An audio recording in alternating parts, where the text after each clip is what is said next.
Join us in a festival that promises to be extraordinary, because Bali is extraordinary.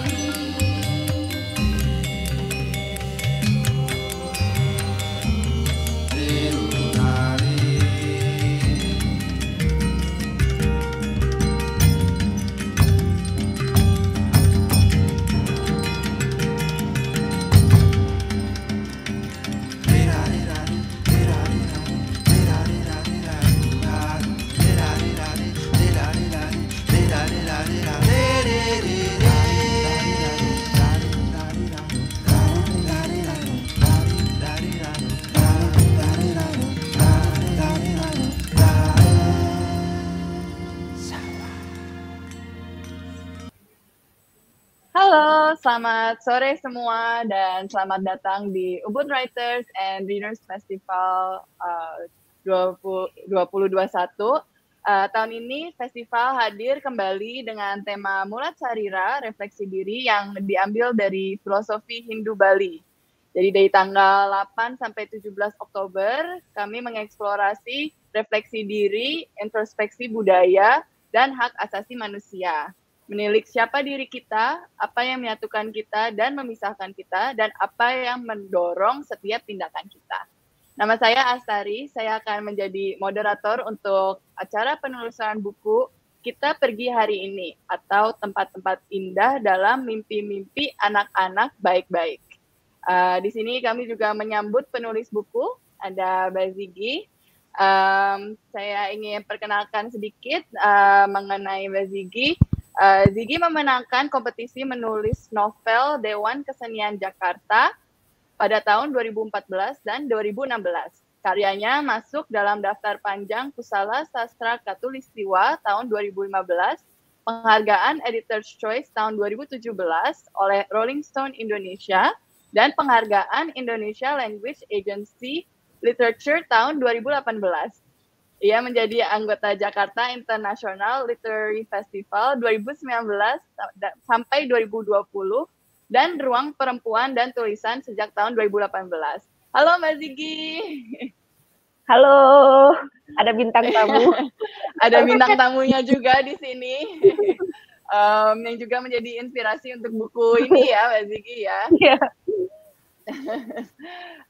Kami juga ada Mas Teguh di sini dari perwakilan dari Gramedia yang mungkin di akhir acara bisa membantu menjelaskan sedikit mengenai proses penjualan bukunya nantinya.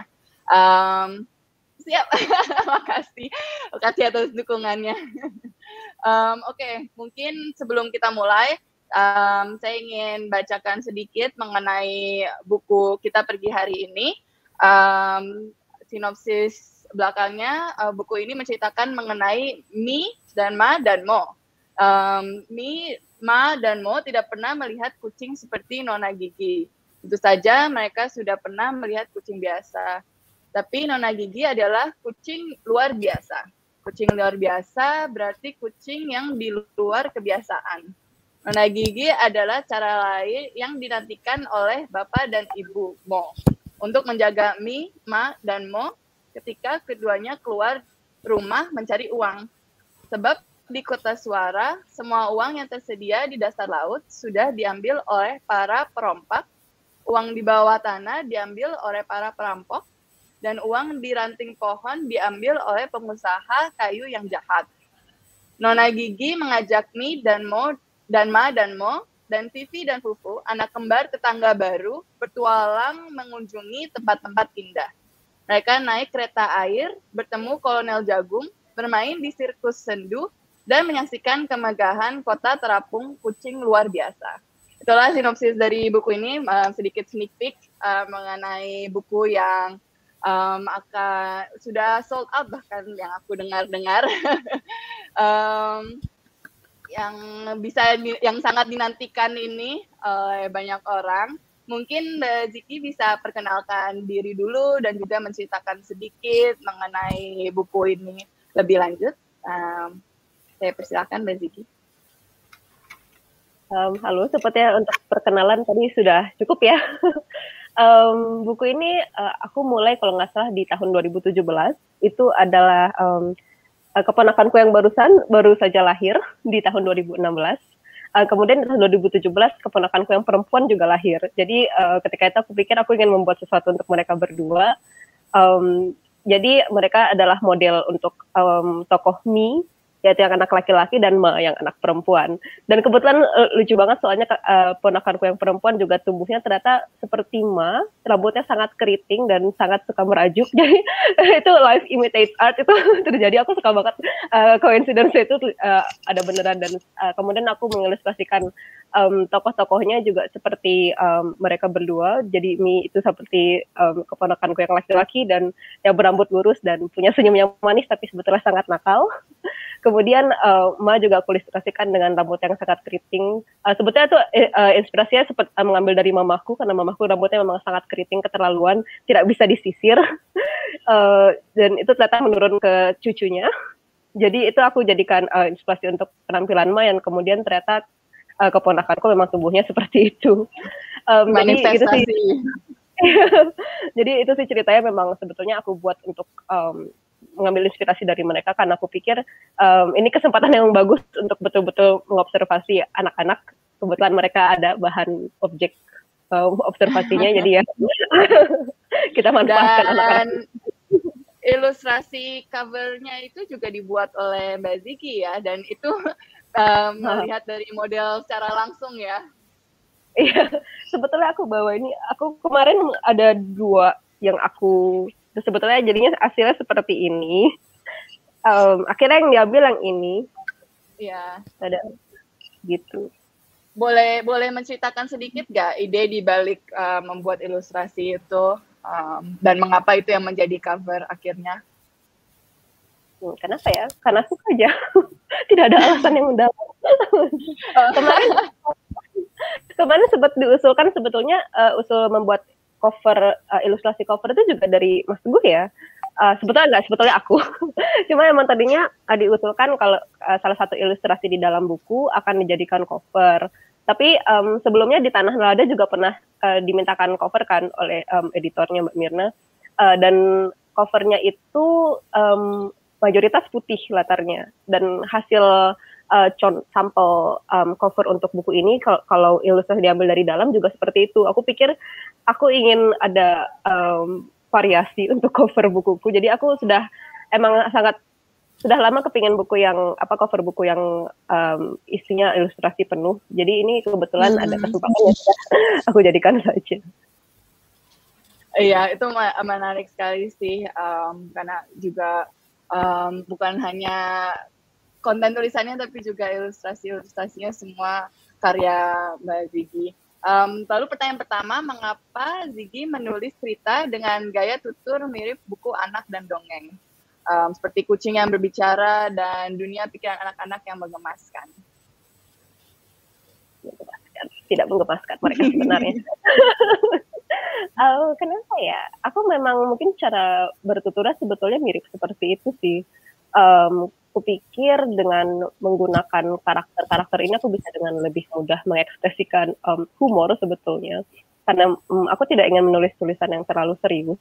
Sebenarnya buku ini agak menyinggung permukaan saja sih, tidak selalu mendalam, menyinggung cukup banyak masalah seperti masalah kelas itu terlintas ada di situ, overpopulasi, parenting, masalah kekejaman terhadap binatang. Itu sebenarnya cukup banyak yang aku sentuh, tapi aku tidak mau terlalu mendalam dan terlalu serius, dan karena itu aku menggunakan sudut pandang yang seringan mungkin, yaitu dengan cara mengambil sudut pandang anak-anak. Ya, jadi menyentuh isu-isu yang penting dan sebenarnya cukup berat, tapi dari sudut pandang anak-anak jadi bisa lebih light dan mengambil humor juga ya. Aku ingin nanya selanjutnya mengenai judulnya. Kita pergi hari ini, atau itu kan ada belakangnya lagi kan, atau tempat-tempat indah dalam mimpi-mimpi anak-anak baik-baik. Mengapa membuat judul itu? Kayak apa di balik pilihan judulnya, terutama yang bagian belakang ini, menggunakan kata atau, itu kan sepertinya cukup jarang ya di judul buku. Belakang sayangnya. Kenapa ya? Karena mungkin aku Sebetulnya besok juga aku akan ada book launch, buku yang berjudul Yang Terlupakan dan Dilupakan. Itu adalah hasil riset mengenai, aku meriset seorang penulis perempuan di tahun 1920-an, dan di masa itu orang-orang sepertinya cukup sering menggunakan judul alternatif ya, seperti seperti beliau juga salah satu novelanya menggunakan judul alternatif, judulnya Kapan Sampai di Puncaknya atau Cinta dan Pengorbanan, aku agak lupa kalau nggak salah itu. Jadi itu agak berpengaruh juga pada tulisan aku, karena aku suka sekali pada tokoh yang aku kaji itu dalam riset yang akan dibukukan ini. Jadi itu kupikir mempengaruhi juga, dan aku memang seperti agak ingin mengambil gaya memberikan kayak ada vibe agak jadul ya gitu, karena kan alternatif judul sekarang tidak banyak dipakai ya, biasanya orang pakai subjudul bukan alternatif. Jadi aku ingin kayak memberikan sedikit kesan nostalgia juga di situ, karena itu juga direfleksikan lewat ilustrasinya, dan aku ingin membuat semuanya koheren dengan cara meletakkan itu juga di judul. Oh iya, menarik sih kalau lihat covernya, emang ada unsur-unsur kayak old school gitu, kayak klasik. Kalau menurutku ngeliat covernya ya. Ya, itu ya, tapi waktu membaca judulnya itu menarik sekali sih. Itu jadi menarik perhatian dan menjadi pertanyaan gitu waktu baca buku judulnya, kayak mengapa judulnya sepanjang ini dan menggunakan kata atau gitu ya.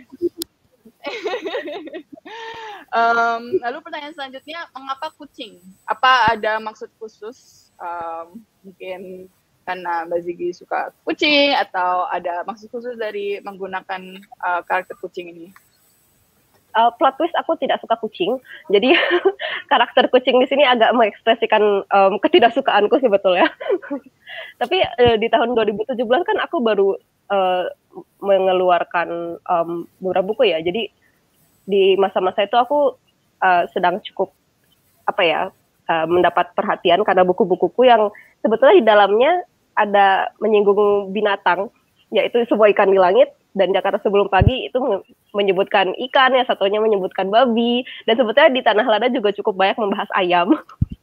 Jadi kupikir mungkin ini adalah satu ini adalah sinyal bahwa aku mungkin harus lean into it, kayak mungkin aku terus aja ngomongin soal binatang, mungkin itu yang orang juga suka. Jadi pada akhirnya bisa membicarakan mengenai semua binatang ya. Ya, mungkin berikutnya aku akan membahas mengenai perkutut, aku tidak tahu. Jadi ini mungkin bisa jadi pada hasilnya koleksi buku Mbak Ziggy itu koleksi binatang kayak Animal Farm. Ya itu cukup menarik sih. Kalau di setiap buku ada animal binatang-binatang khusus yang jadi fokusnya.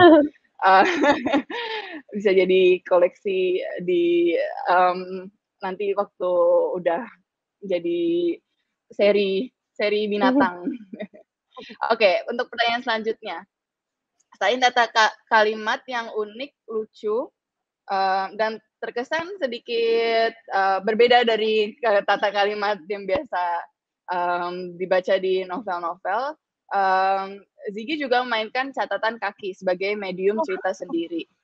Sepertinya tidak banyak novel Indonesia yang menggunakan catatan kaki, bukan sebagai penjelas, melainkan bagian fiktif dari sebuah cerita. Bagaimana ini muncul idenya? Gimana ya? Kalau nggak salah, aku sekitaran masa kuliah, tentu saja banyak membaca footnote ya, karena kita kan kajian ilmiah pasti ada footnote-nya. Terus aku membaca satu novel yang aku sangat tidak suka, tapi mereka banyak memasukkan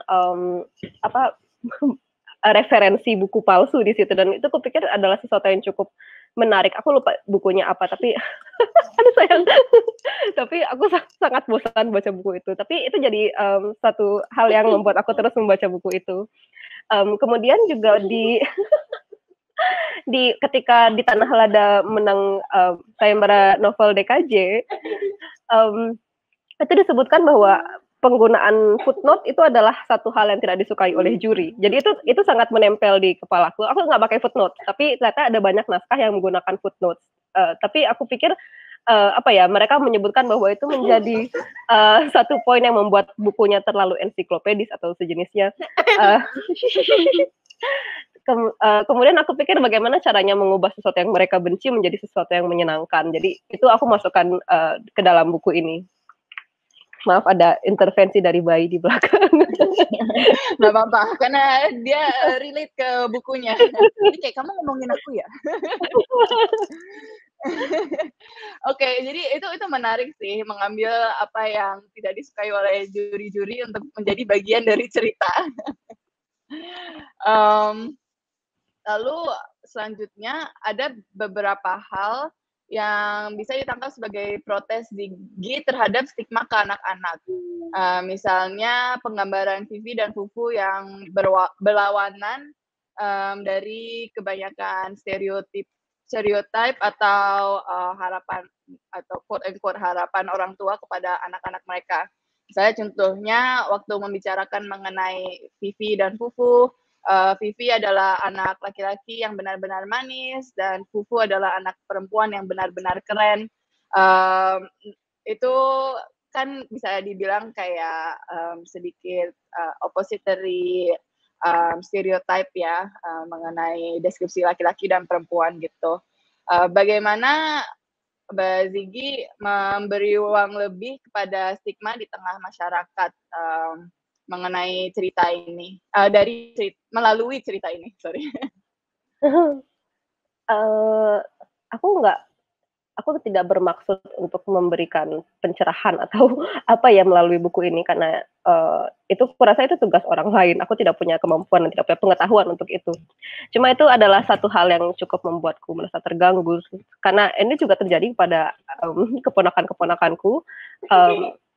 Anak yang di belakang ini sangat tidak mau menggunakan baju warna pink karena menurutnya itu adalah baju perempuan. Ketika aku pada suatu hari aku pernah membelikan baju yang supaya mereka kembaran tapi nggak betul-betul kembar dan warnanya pastel. Menurut aku itu cocok-cocok aja ya untuk semua anak laki-laki maupun perempuan.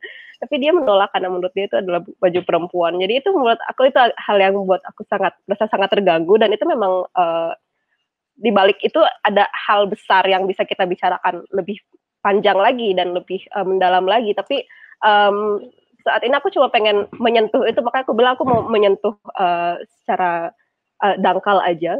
Itu adalah aku akan memberikan beberapa buah pemikiran untuk kalian dan kalian silahkan tolong pikirkan bagaimana solusinya dan kenapa ini salah. Mohon yang di belakangnya lompat-lompat. Nggak apa-apa. Iya. Tapi kan stereotip itu kan sudah kayak instilled di pikiran tuh dari lama ya, dari kecil. Sebagai anak kecil mungkin juga tidak tahu gitu. Kayak menurut mereka itu normal-normal aja kayak kalau pink untuk perempuan, kalau biru untuk laki-laki gitu. Jadi menarik juga sih untuk memasukkan secara tidak langsung menggambarkan anak laki-laki sebagai manis karena emang anak laki-laki kan bisa manis dan anak perempuan bisa keren gitu. Jadi itu menarik sekali sih untuk masukkan hal itu tidak secara langsung mengkomentari stigma dan stereotip, tapi membuat pembaca berpikir lebih lanjut mengenai hal-hal yang kita pikir normal sejak kita kecil gitu ya. Oke, untuk pertanyaan selanjutnya. Meski lucu dan menggemaskan, cerita dalam buku ini terasa sangat gelap. Ada kematian, ada eksploitasi anak-anak, bahkan ada upaya balas. Oh, spoiler alert. Maaf, aku harus bikin spoiler alert dulu. Bahkan ada upaya. Oke, ini pokoknya. Oke, nggak mau banyak spoiler. Pokoknya ada unsur-unsur yang gelap ya, sebenarnya. Padahal karakter-karakter utamanya anak-anak gitu. Sebagaimana di novel sebelumnya juga tampak menggemaskan, tapi mengusik cerita yang gelap. Kenapa Ziggy memilih kekasan yang demikian? Karena aku suka. Kemarin rekomendasi bukuku di rilis oleh Klub Buku Narasi, juga diminta oleh URF sebetulnya. Iya. Dan di antaranya, kalau nggak salah 3 di antaranya, itu ceritanya menurut aku tone-nya hampir sangat mirip dengan buku yang saat ini yang sekarang kita bicarakan. Yang pertama itu soal The Dog of Mr. Fredward, itu harusnya kita pikir wah lucu banget soal bebek yang bisa bicara. Ternyata itu ceritanya bicara soal AIDS, kemiskinan, sangat depressing. Tapi itu adalah cerita-cerita yang membuatku sangat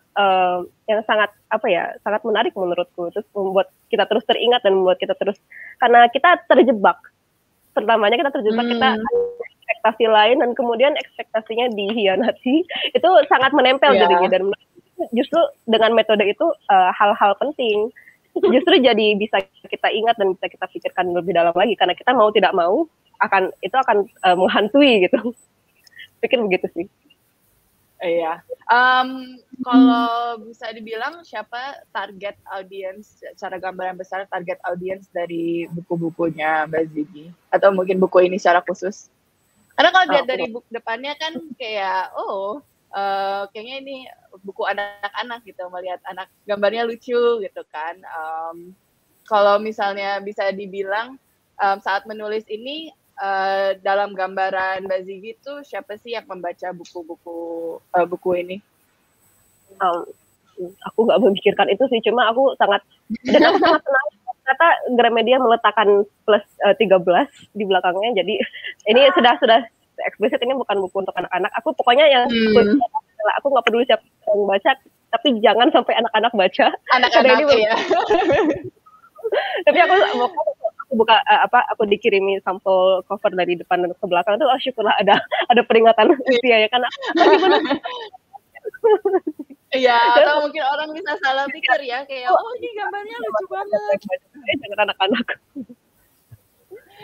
Oke, jadi kalau dari proses, mungkin aku mau nanya sedikit ini, aku curious juga dari proses penulisannya gitu, waktu membuat cerita ini,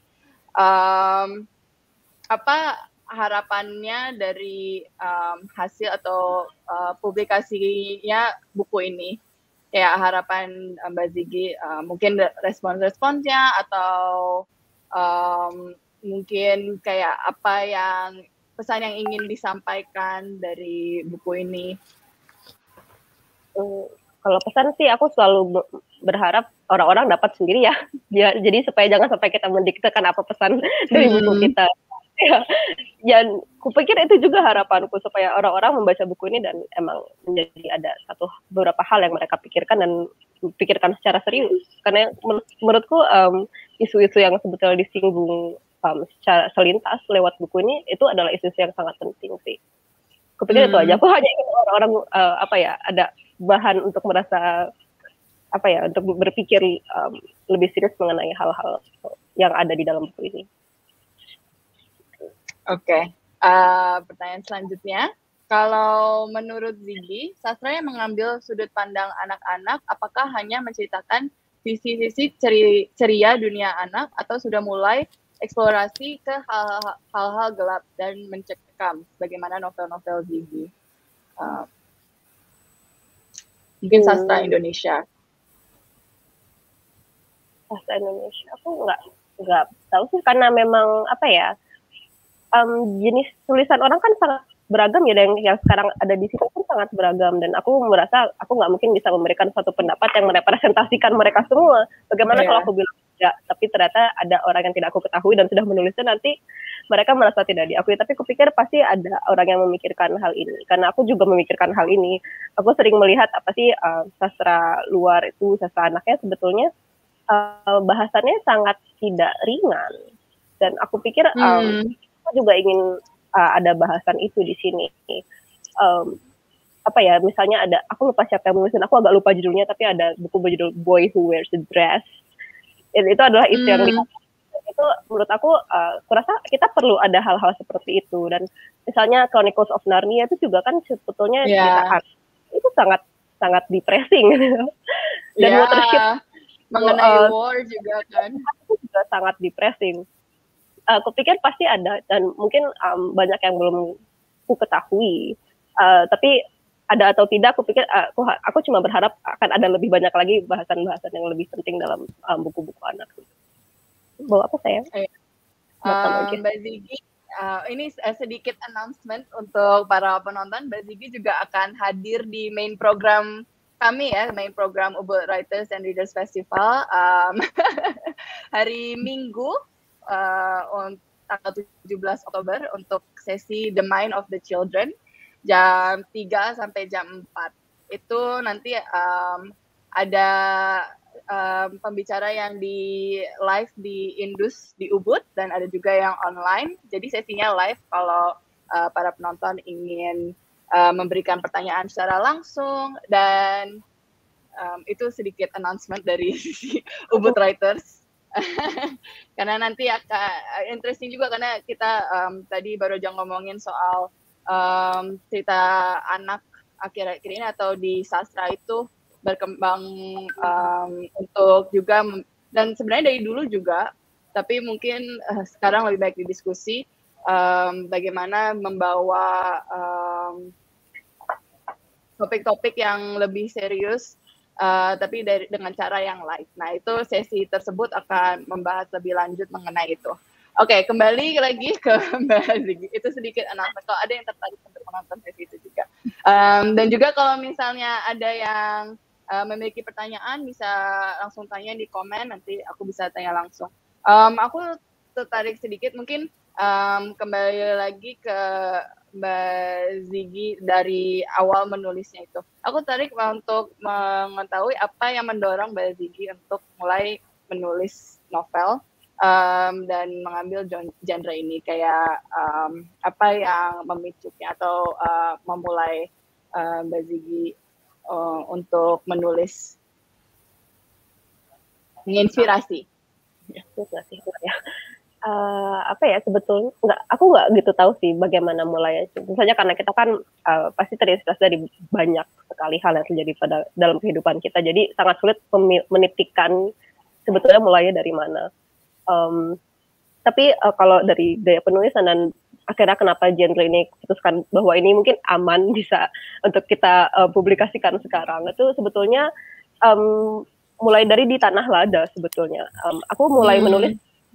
Aku mulai menerbitkan buku di usia 15 tahun, dan aku mencari cara supaya bukuku bisa dipublikasikan, dan caranya adalah mereplikasi dan mencari tahu bagaimana tulisan orang-orang yang sudah dicetak. Jadi aku betul-betul mencoba conforming dalam bentuk tulisan, tapi selama bertahun-tahun aku selalu tahu bahwa bukan itu tulisan yang ingin aku buat. Jadi aku mengumpulkan cukup masa supaya penerbit merasa cukup safe untuk mengambil risiko ketika aku ingin menulis sesuatu yang betul-betul ingin aku tulis. Ya, karena itu aku ikut sayembara dan akhirnya di Tanah Lada jadi, dan aku mendapat circle readers yang berbeda. Dan kemudian dilanjutkan dengan Semua Ikan di Langit, dan kemudian di Jakarta Sebelum Pagi. Jadi circle readersku sudah cukup banyak, dan akhirnya ini adalah buku pertama yang menurut aku betul-betul merangkul semua yang ingin aku kerjakan ketika aku pertama kali mulai ingin menulis. Yeah. Tapi cara tulisannya sebelumnya ya, ya cara menulis yang berbeda, yang unik, tidak mengikuti aturan-aturan. Mungkin waktu menulis untuk sayembara itu berbeda dengan benar-benar menulis untuk personal gitu ya. Mungkin Mbak Ziggy karena juga sudah pernah mengikuti sayembara dan memenangkan beberapa awards juga, ada tips untuk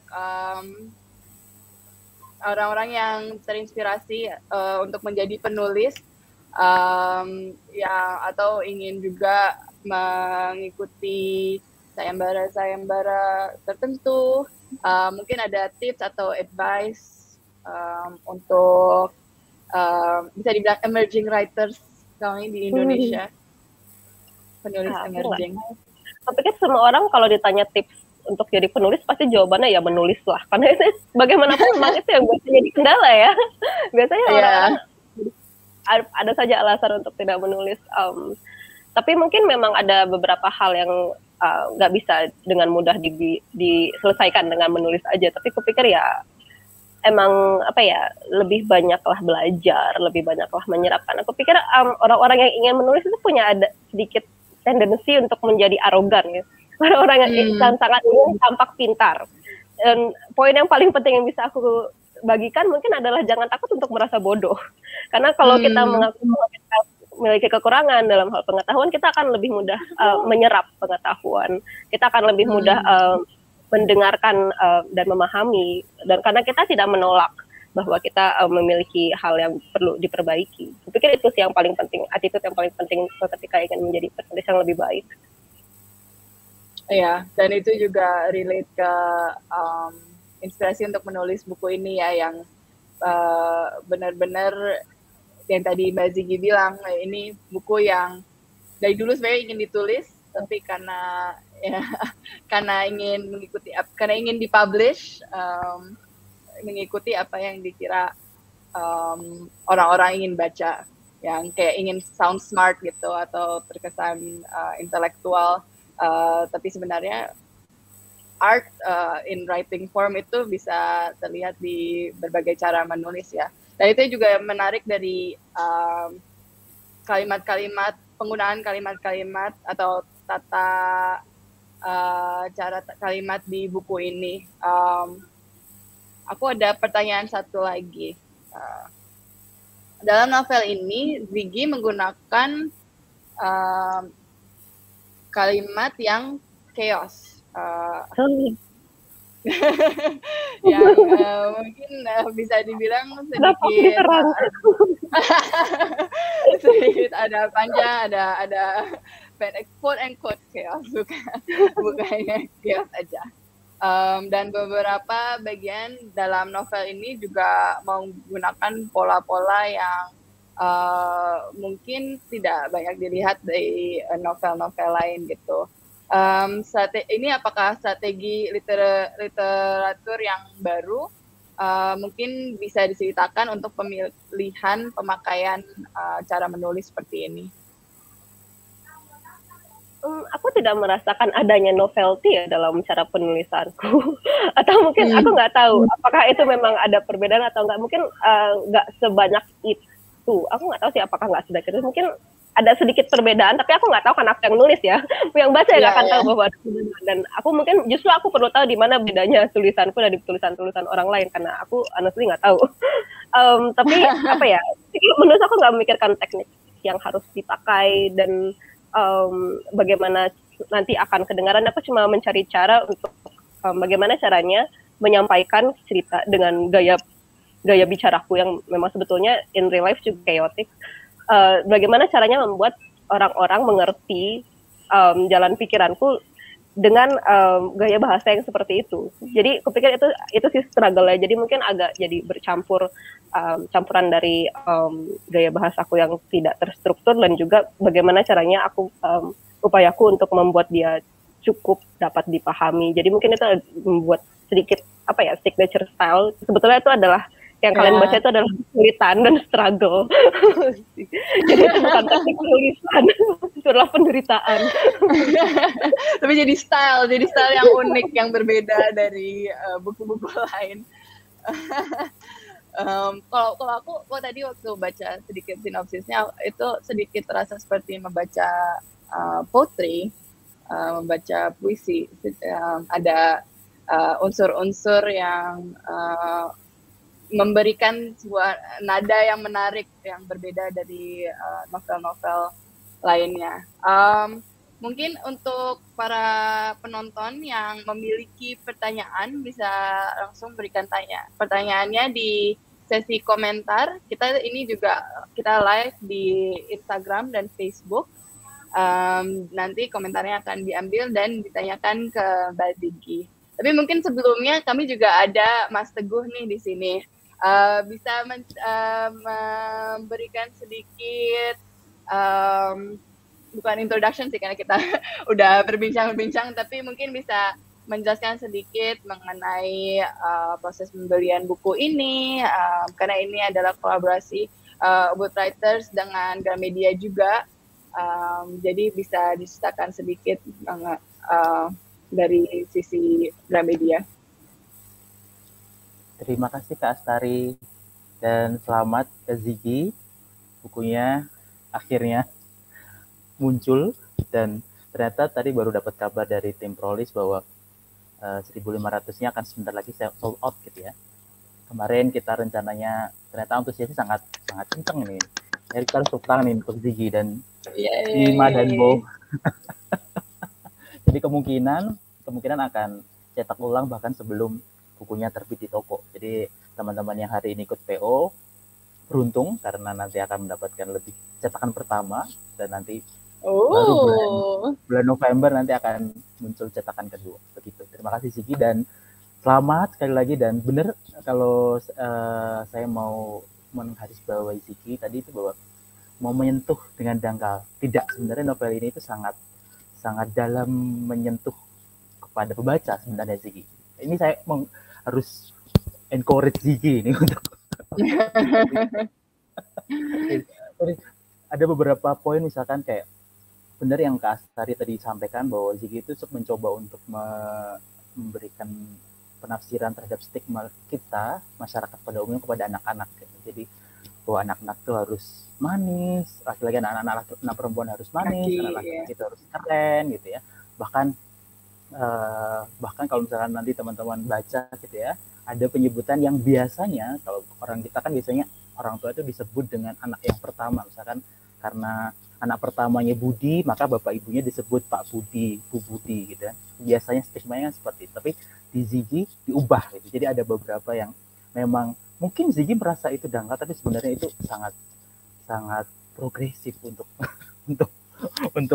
novel. Dan juga kalau misalkan yang seperti disebutkan awal tadi, bahwa novel anak mungkin kadang-kadang kata-kata sepertinya lucu, menggemaskan, tapi di Ziggy mengubah itu. Jadi mungkin itu yang memberikan Ziggy posisi yang sangat penting gitu ya, dan sangat dirindukan kepada pembacanya, sehingga ketika bukunya lahir kita pergi hari ini sold out bahkan sebelum 24 jam di marketplace. Selamat Ziggy, dan nanti kita bertemu di tanggal 25. Begitu, dan kami dari penerbit juga terima kasih ke Ubud Writer untuk kesempatannya book launch hari ini yang sangat bagus, dan semoga nanti kita bisa bertemu kembali. Begitu saja Kak Astari. Ziggy kan bintangnya, jadi Terima kasih banyak Mas Teguh, dan itu hebat sekali, congratulations. Udah sold out sebelum orang menerima bukunya. Jadi itu hebat banget sih. Congratulations Mbak Ziggy, dan congratulations juga Gramedia. Dan terima kasih Mas Teguh sudah ikut sesi ini untuk memberikan sedikit insight juga mengenai bukunya. Kalau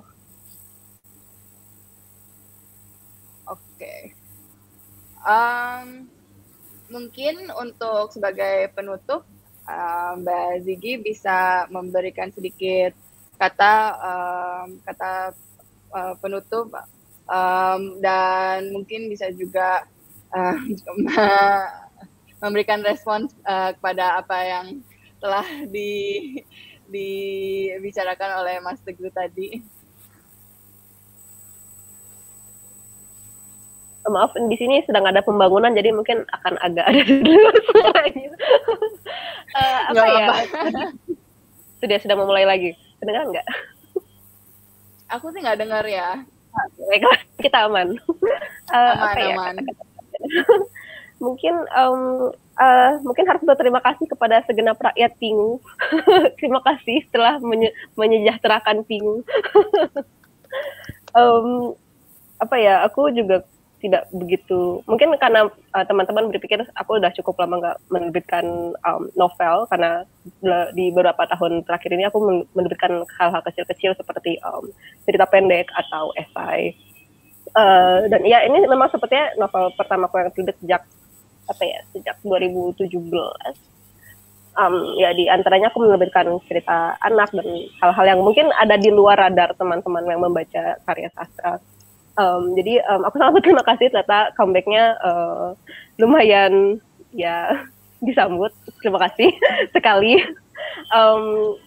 apa ya, aku tidak tahu harus bicara apa lagi. Mungkin nanti pokoknya aku berharap teman-teman suka si buku ini karena sudah seperti yang aku bilang, ini adalah buku pertama yang menurut aku betul-betul mencerminkan apa yang selama ini ingin aku raih sebagai penulis. Termasuk juga keberadaan ilustrasi di dalamnya itu adalah satu cita-citaku sejak aku masih SD. Jadi ya aku berhasil. Ya, ini impresif banget. Aku kalau dari sudut pandangku mendengarnya, kalau ini menjadi buku pertama yang benar-benar Mbak Ziggy merasa tidak terhalangi oleh atau opini-opini luar, benar-benar buku yang dari dulu Mbak Ziggy ingin buat sampai sekarang, dan juga comeback book dan sold out di pre-order pertama. Itu amazing banget sih kalau menurut aku ya. So congratulations Mbak Ziggy. Oh, dan aku juga sangat berterima kasih karena pihak Gramedia telah membuat harganya jadi cukup murah. Karena dari dulu aku selalu ya, waktu zaman Sebuah Ikan Langit pun selalu ada isu soal itu, kalau ada ilustrasi bagaimana ya, ini kan kalau ilustrasinya berwarna pasti akan sangat mahal, dan ini juga akhirnya berhasil di PO dengan harga 66.000 saja. Terima kasih sekali. Jadi ini adalah sangat besar jasanya Gramedia kepada buku ini. Ini karena kalian sudah memberikan harganya. Terima kasih. Ya, jadi itu untuk para penonton di sini, jangan sampai ketinggalan, nanti sold out lagi.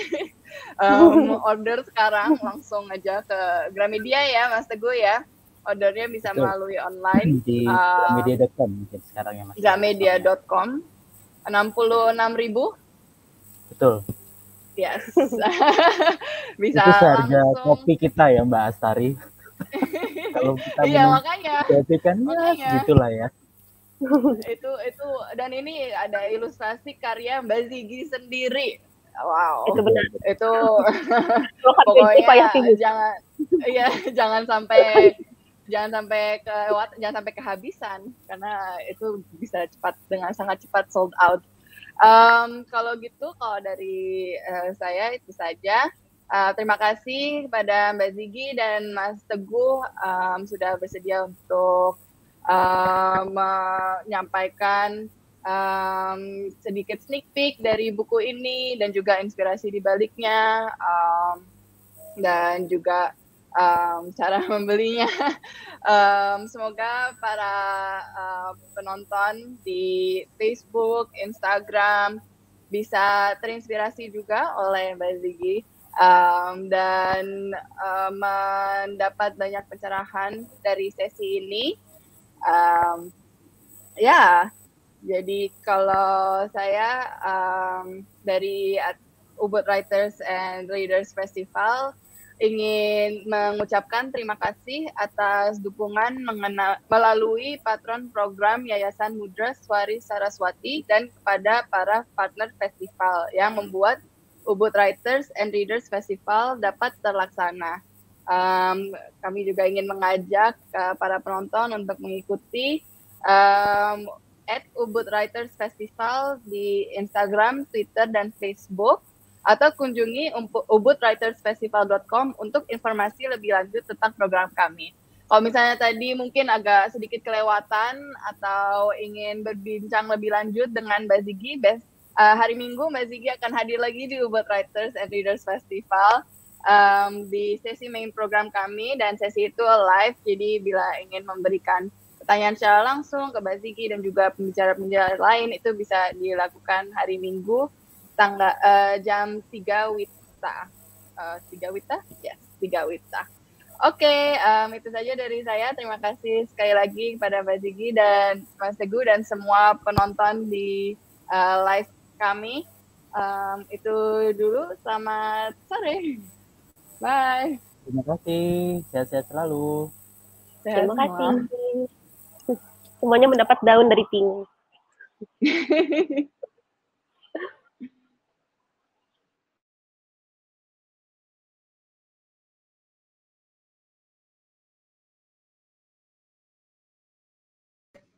Halo kakak-kakak, terima